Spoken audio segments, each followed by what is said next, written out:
Okay. Great. All right. Good evening and welcome to the Finance and Claims Committee meeting of the Common Council for today, Thursday, August 12th at 7:01 p.m. Committee members that are present, we have Council Member David Hooverman, Council Member Tom Keegan, Council Member John Kites, and myself, Greg Burnett. And we will move through the agenda.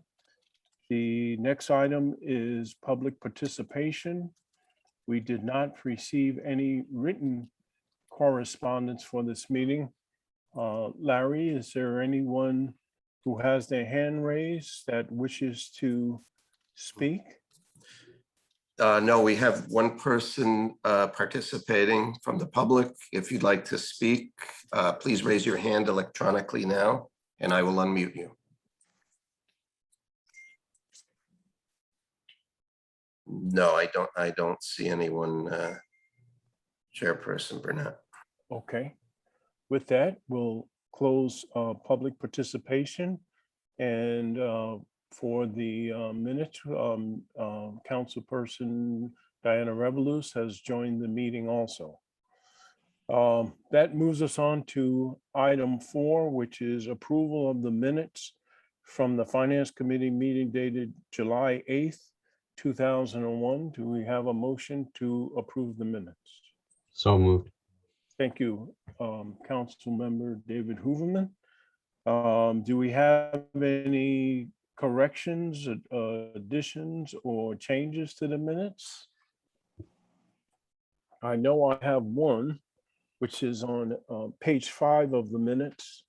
It's just a typo. The 1, 2, 3, 4, 5th paragraph down, where it says, Mr. Burnett said that in the current climate of, that word should be ransomware, not randomware. Just change the D to an S to make it appropriate. And that's the only correction that I had. And if there's no other corrections to the minutes, all those in favor of the approval of the minutes with the necessary corrections, please raise your hand. Okay. Mr. Kites, is that a yes, no? Yes, sorry, I'm driving. Yes, I. Okay, yes. Okay, great. Thank you. So the approval of the minutes with necessary corrections are passed unanimously. Thank you. Moving on to item 5, and just so we can provide further clarification, we will be going into executive session at this point. So those that are on the call to address other items on the agenda, we will be in executive session for about 30-35 minutes, and then we will come back into this meeting and we will address the remainder of the agenda. Just to let you know, so you can either rejoin or just stay connected, but we will be back in about 30-35 minutes.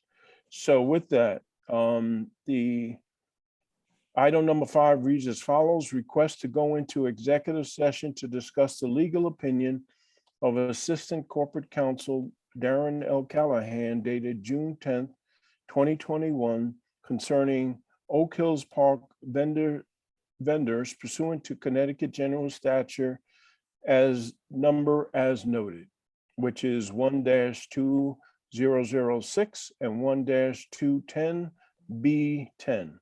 Do we have a motion to go into executive session? So move, Council Member Revolus, thank you. All those in favor show by the sign of aye. Yes. Thank you. Those opposed have the same right. Any abstentions? So the motion is passed. So the committee will disengage from this meeting, go into a separate executive session meeting, and then again, we'll be back in about 30 minutes or so. Okay.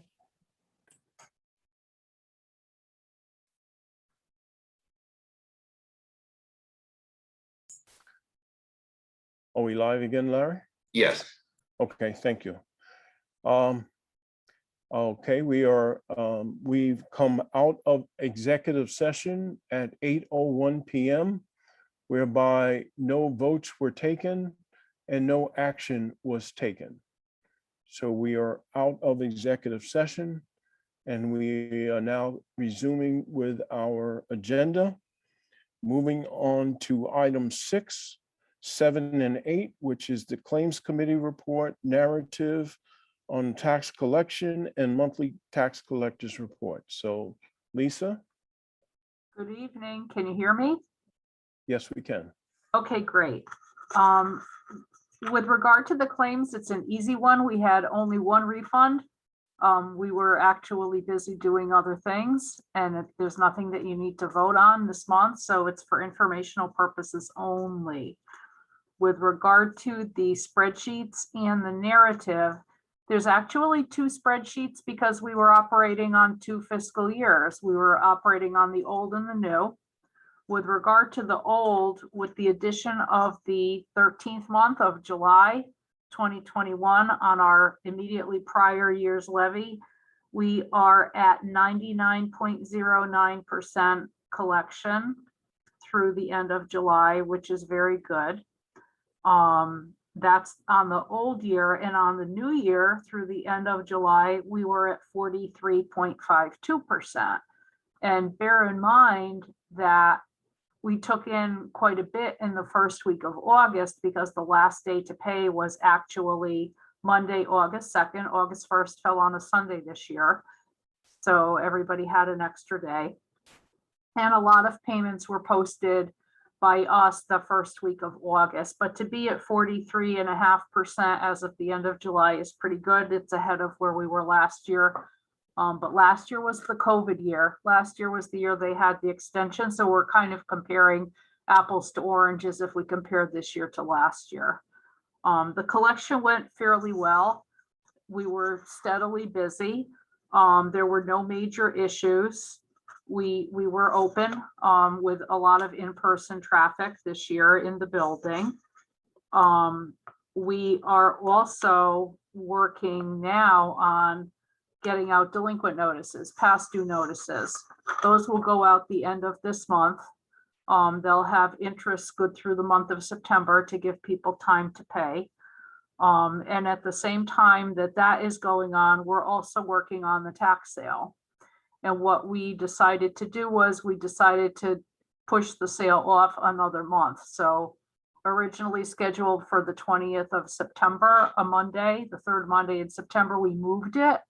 It's now going to be the 3rd Monday in October, which is October 18th. It's basically 9 weeks from Monday. And we started out with 248 properties when we started working on the sale in November of 2019. We are down to, as of today, 53. The others have all paid. We've collected nearly $6.8 million on these properties that were included in the sale. And as we get closer to the sale, more will pay. We're typically left with between 10 and 20 properties on the day of the sale. But we had to give ourselves a little bit more time. In the narrative, I did tell you some of the things that we do to try to publicize the sale, to try to get the information out there as to what we're doing. And there's also a link to the website. We have a website. It's new this year. It's different than our past websites regarding the sale. You can view the properties on a map. You can download the field cards for the properties so that there's no question about what people may be potentially bidding on. So if you want to, feel free to look at that link if you'd like. It's very interactive. It's very customer friendly.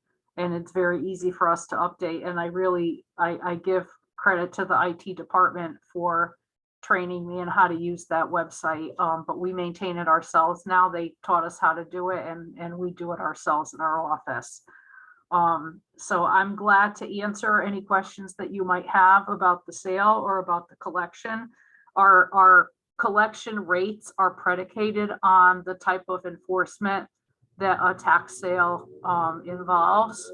So we're really looking for continued support from the administration and from the council and others as we move closer towards the sale.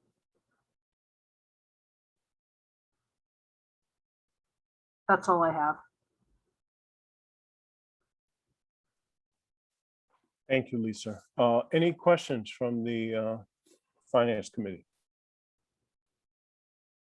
Well, definitely want to send a positive shout out to you and your team for reaching 99%. That is a great achievement, especially during this very difficult year. So can't say enough in terms of what your team has done and under your leadership. So thank you very much. And, you know, woohoo, 99%. That's great. Thank you. It's our pleasure. Thank you. It also helps to keep taxes down for everybody because we like to say that a high current and a high back collection rate enables the Board of Estimate to set a lower mill rate, which is really tax relief for every single person, every taxpayer, regardless of whether they own real estate or motor vehicle or what. So that's part of what our reason behind all of this is. Great. Thank you again. You're welcome. Okay, if there's no other questions, we'll move on to items 9 and 10 on the agenda, which is to receive the Oak Hills Park Authority monthly financial statement for June 2021, as well as the receive the Oak Hills Authority fiscal year 2022 budget. And we have Mike DePalma from Oak Hills Authority on to take us through that. Yep, absolutely. So June was another good month, exceeded expectations in the projected budget. We also saw a strong July, which we'll see next month as well.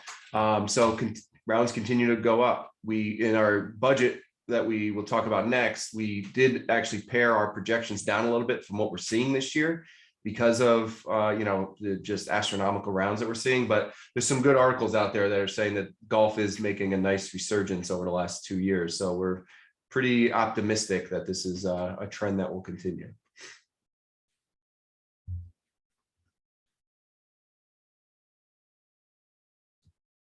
Does anybody have any questions about the June numbers?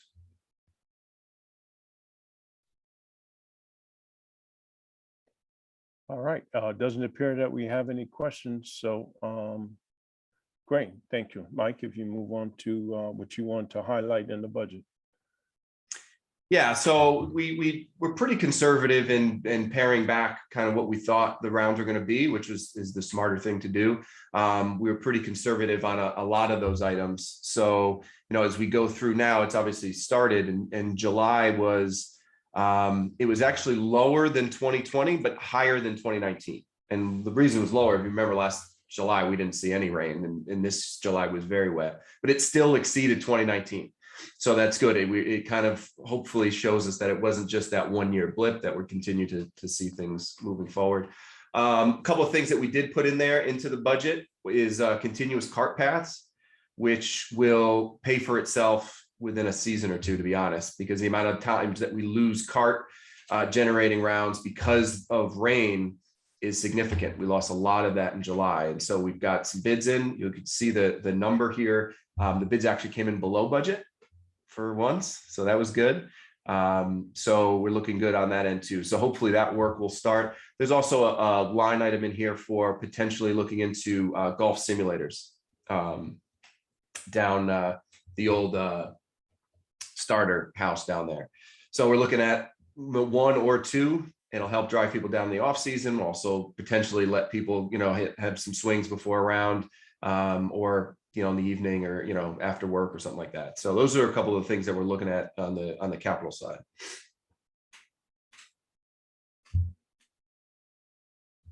Great. Any Any questions as it relates to?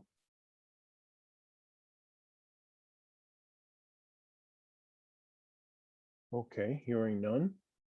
All right. Are those any other comments, or are those the main highlights? those are the main highlights. Things are going well. Golfers are happy, so. Great.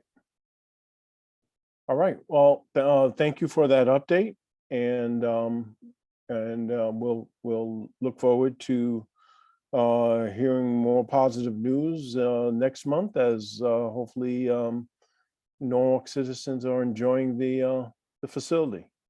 Awesome. Yep. Feel free to reach out with any questions. Thanks. Great. Thank you. Moving on in the agenda, item 11 on the agenda has been removed. That was a late removal, so that item is no longer on the agenda. So that moves us on to item 12, which reads as follows: authorize the mayor, Harry W. Rilling, to execute any and all agreements and other documents necessary to apply for and accept the grant award of $50,818.18 from fiscal year 2020 FEMA Assistance to Firefighters Grant Program, funds to be used for physical fitness equipment to enhance firefighter health and safety. City match responsibility, 10% of grant award, account number 013120-5269. Do I have a motion on this authorization? Councilmember Diane Revelous, thank you. And we have with us Albert Bassett, the Assistant Fire Chief, to walk us through this request. Yes, good evening again, everybody. The Assistance to Firefighters Grant is a grant direct to fire service for any of our needs, and they put priorities on it every year. Health and safety is always a top priority for the fire service. It's a competitive grant, so we've, over the numerous years they've been doing it, we've been awarded a few grants, and we missed out a couple of years based on for various reasons. So this year we applied for health and safety or fitness equipment rather, which is under the health and safety purview of the grant. We're looking to replace current equipment that is at its end of its life. So we identified we did not want to purchase maintenance contracts for a lot of the equipment anymore. It was getting old. So to kind of turn that money into our match money, we reached out and put in for various pieces of equipment for all 5 firehouses. So we were awarded the grant last week, actually. So I'll take any questions on it.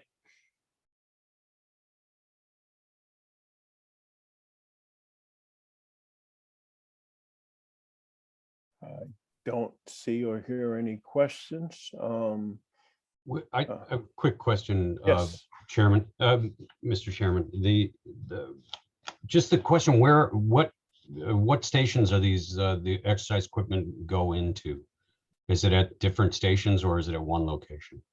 No, we are going to replace equipment at all 5 stations. Okay. So we have a temporary quarters right now. That one won't get new stuff for replacement, but the 5 normal operating stations will be getting the equipment. And some stuff didn't need to get replaced, but to help with the grant, replacing it all at once is always a benefit to scoring on the grant and grading it. Thank you. The one question I had, I know the authorization talks specifically to physical fitness equipment, but I was wondering if there's a dollar set aside for overall wellness beyond just the physical fitness part, or is it just for equipment?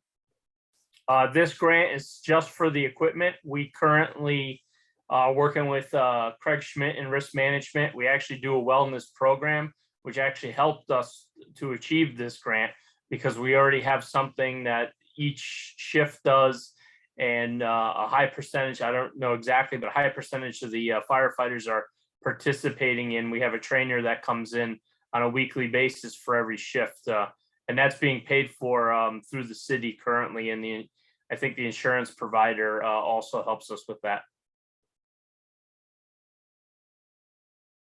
So that was actually, I think, helped us in the scoring that we already had that in place, because fitness equipment actually isn't a high priority on there, but having the program in place actually boosted our score. Great, thank you. Are there any other questions or comments? Okay, seeing or hearing none. All those in favor of this authorization show by the sign of raising a hand. Okay, and John, Yes. okay. Yes, So it's unanimous, all those opposed, any abstentions? So the motion has passed. Assistant Chief, quick question, is this item time sensitive in that we may not have a council meeting at the end of August, so the next council meeting that this would go to for full approval would be Tuesday, September 14th. Is that okay, or it? Yep, yeah, it's actually, I'm glad, moving as fast as it did for tonight. We have 2-year period as of August, whichever last Friday is our date that we actually were selected for the program. So we have 2 years from that date. So we're in good shape for this one. It's, getting a bid out and going through the bid process and purchasing the equipment won't be a problem.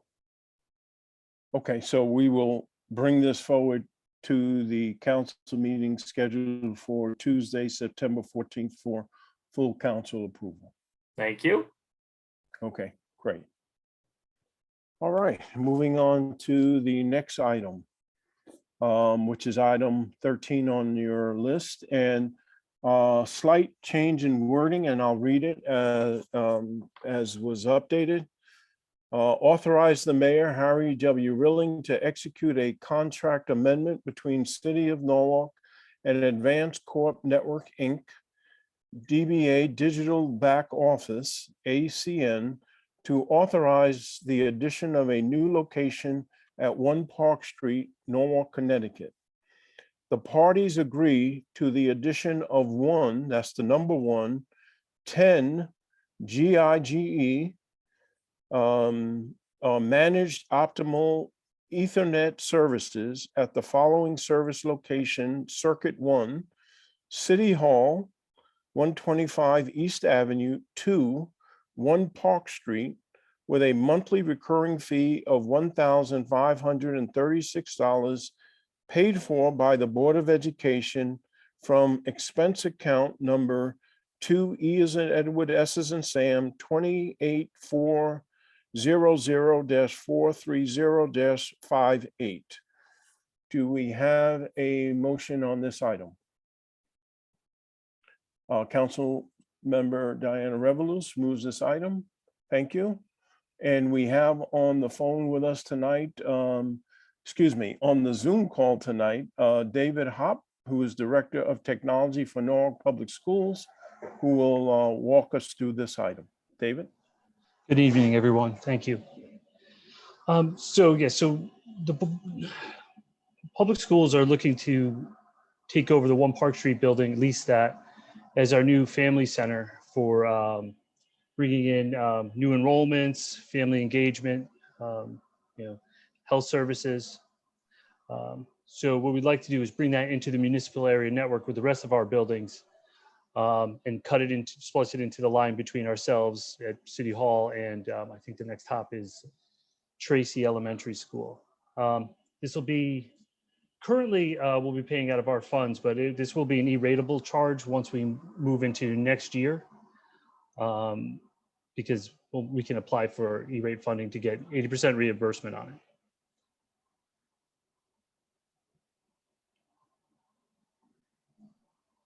Okay. Any questions or comments? Yes, Council Member Tom Keegan and then Council Member David Hoover. Tom?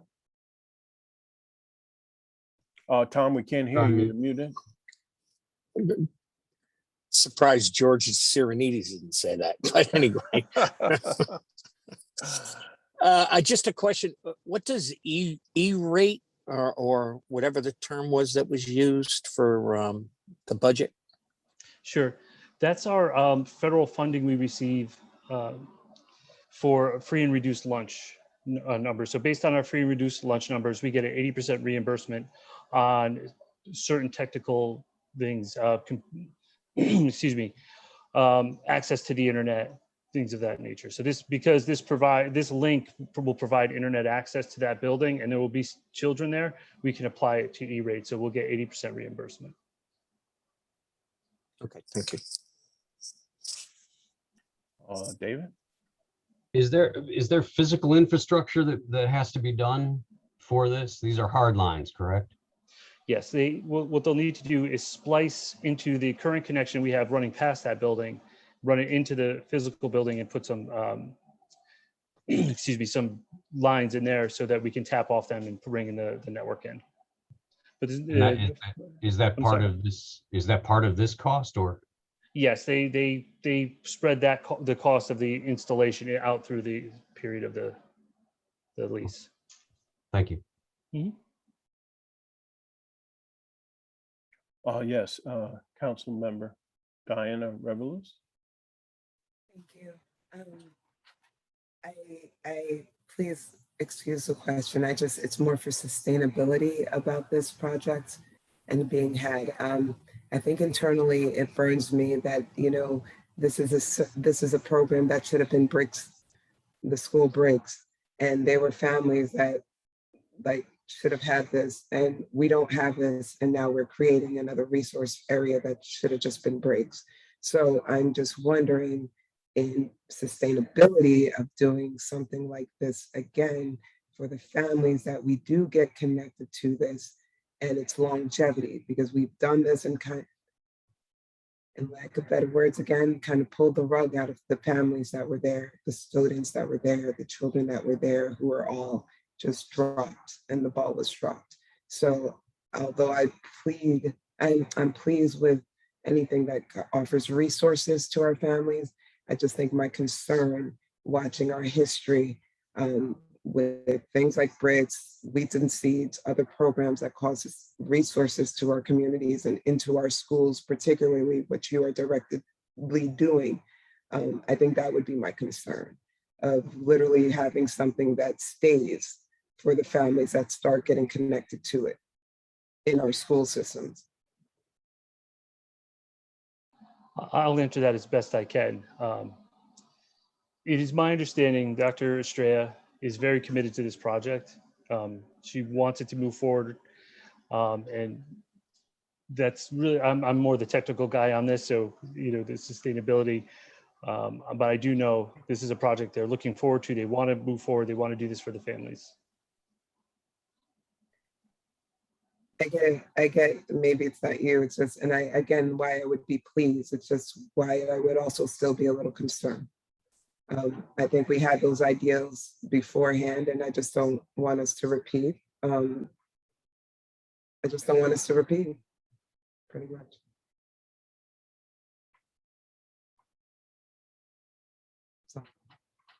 So just to somewhat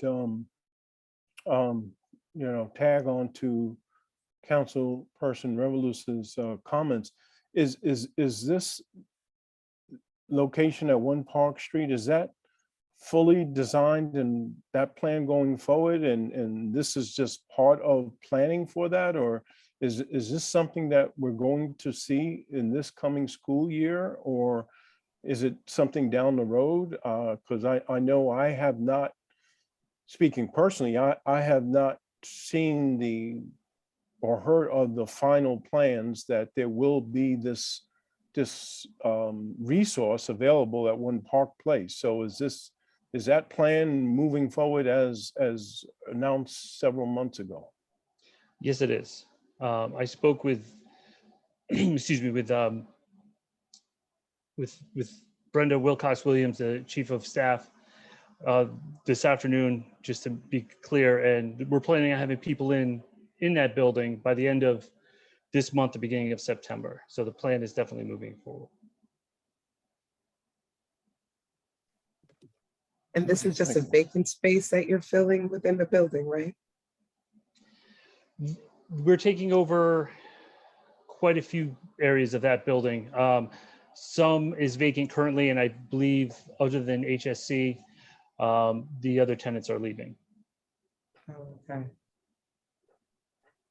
Councilmember Tom Keegan. Yeah, one last question related to the actual address. And maybe this is not a question for you, sir, but are we going to be asked to appropriate more money so that this initiative can go forward, or is this at $1,500 a month? Does anybody know the answer to that question? I don't have that answer. I'm only be able to address what we're doing for Right, networking and infrastructure.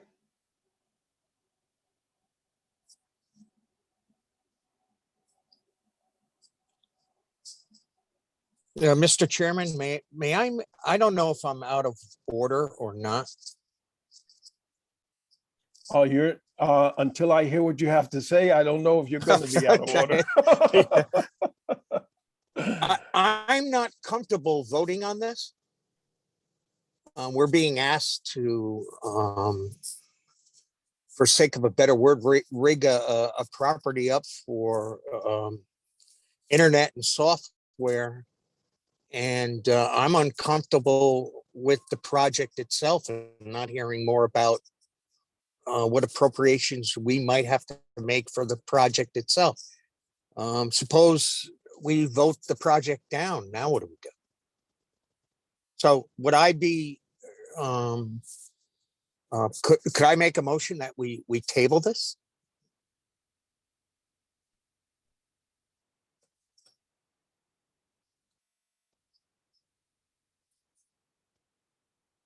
I'm sorry, I lost you, I think.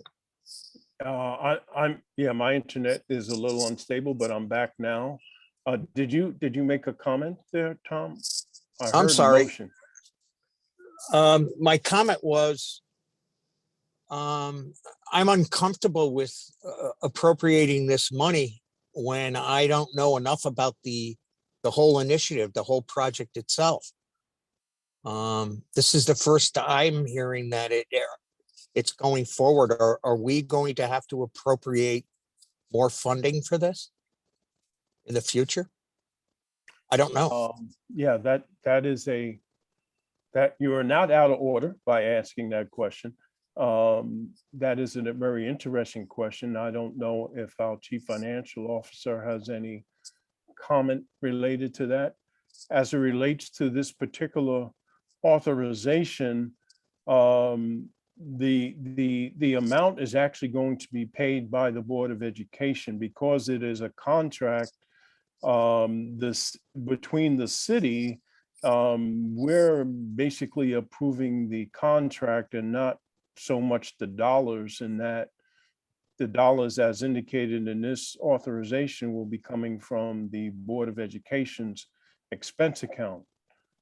As it relates to your question, I have to, share with, the comments that I made prior to your question, that I was not aware that we were even moving forward with the plan at 1 Park Street, and no request for any funding or special appropriation has come through the Finance Committee. So I will make a big assumption that any funds to move forward on this project are coming out of the Board of Education's budget, which they have every right to use those funds, as they choose fit. Mr. Dakowitz has unmuted himself, so maybe he has comments there, and then Well, Mr. Huvelman, Councilman Hooverman. Councilman Huvelman had raised his hand. I would defer to him if he would want to speak first. Actually, I'll yield to you, Mr. Dakowitz. I'd like to hear what you have to say. Okay. I think, Mr. Burnett, based on your comments, and Dave, you can correct me if I have it wrong. The Board of Ed, we give them an allocation at the end of every budget year, and then they are free to spend that money as they choose fit. I guess the public schools spend the money under the supervision of their Board of Education, and we don't have a say in what they spend their money on. So my understanding is that the only reason this is coming here is because we manage the network for the city. Digital back office runs that network for us. This is a new location on the network, I assume. And the public schools are saying, we want to amend that contract so that the city's network will extend to this new location. They'll pay for it. They just need the contract amended because the mayor signs all the contracts for the city. You're coming here today. Dave, did I get that right? Yes, that sounds exactly correct. Okay. Regarding the facility, I remember when we were talking about capital budgeting 6 to 8 months ago, and we were talking about a welcome center, and we were talking about the Briggs Center, as Ms. Revolus had mentioned. I was under the impression that that did not get approved. So I don't know anything about this specific location. I do know that the Board of Ed has other monies, as they always do. They have our budget monies. They have capital budget monies that have been approved and appropriated. They have state grants, and now they're getting ARPA funds as well. So they have many sources of funding. So I don't know the legal technicalities, but it's possible that they might be using those other funds for this location. And maybe that's why it hasn't come to your attention. That's all I can surmise. I don't know any other facts.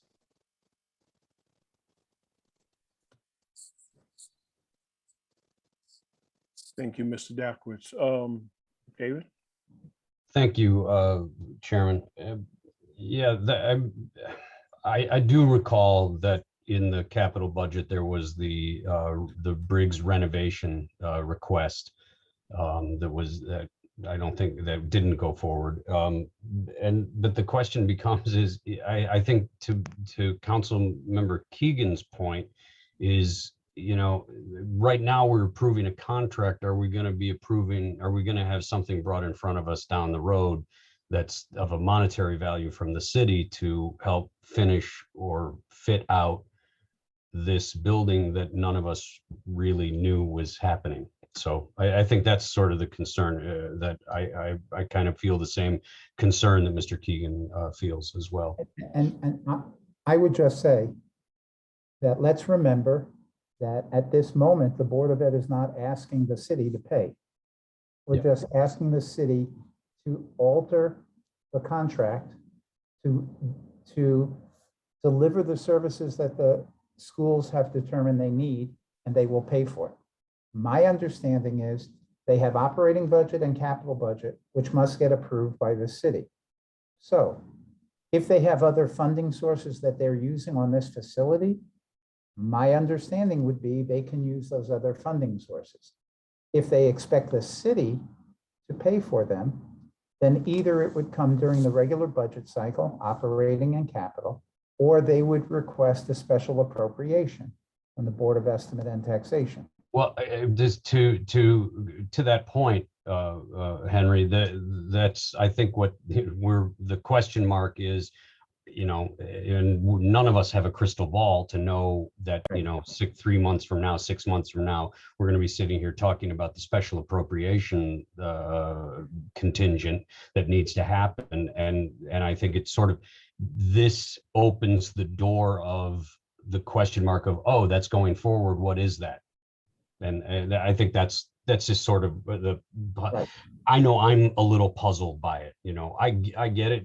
They're moving into there. We're going to do the contract and, create physical nodes in that space so that everything syncs up on an IT level. That makes sense. But I think it's opening the puzzling question of what's next. Right, and it might make sense to request Mr. Hamilton, the public schools CFO, to come and answer your concerns and questions of what their plans are for the future. We don't want to pay $1,500 a month now or approve that, and then something down the road is coming. I think But it is from their budget, so they've obviously reconciled the $1,500 a month. My question is do we get into something because they're fitting out a building and then they need a special capital appropriation for it. And that's my concern at this point. So. Understood.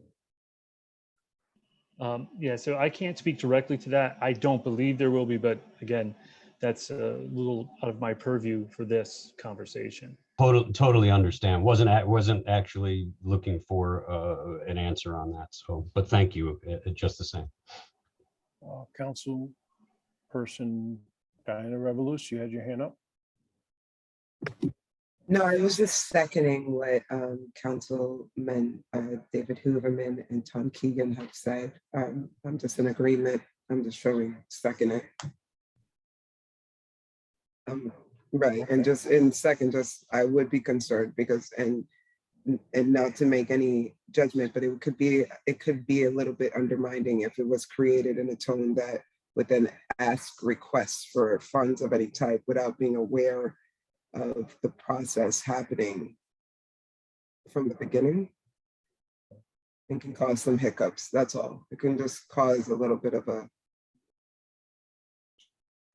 Well, again, I think to our knowledge, a request for funding or special appropriation has not come Yeah. before this committee, or I'll say before the BET for funding for One Park Place. So we can only make the assumption that, as Mr. Dackwitz indicated, any funds being used for the fit up and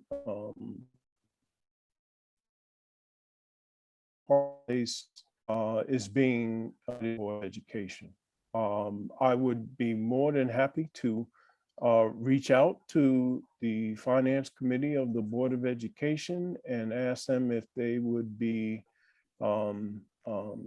open to sharing with the Finance Committee of the Common Council the plans for One Park Place, but it seems like that, update would have to come in the September timeframe, which might be they're already in the space by then. But Councilmember Hoover. Mr. Chairman, I would welcome that conversation, and I also think that we should speak with Councilperson Livingston, who chairs the Land Use Committee as well, because this becomes I'm assuming it's a lease that would be happening at One Park Place, but doesn't the city become obligated from a maintenance standpoint, from a land use standpoint? We are obligated for all of the other buildings that we own within the city. Do we not have an obligation to a building that's being rented in the name of a city agency at that point? And so then, which begs the question of whether we're going to be in front of this committee or that committee, have to have conversations about monetary issues. And I think we should have this discussion. We've started the cadence of having joint meetings with these committees. I think this needs to be something talked about in one of those joint meetings. So I would welcome that happening. Agree. Mr. Chairman, just point of order, there is a motion on the floor to table Yes. this item. Okay, I didn't hear that. Was that from Councilmember Tom Keegan? Tom, did you make a motion to table this item? I did, Mr. Chairman. Okay. And motion to table an item is not debatable. All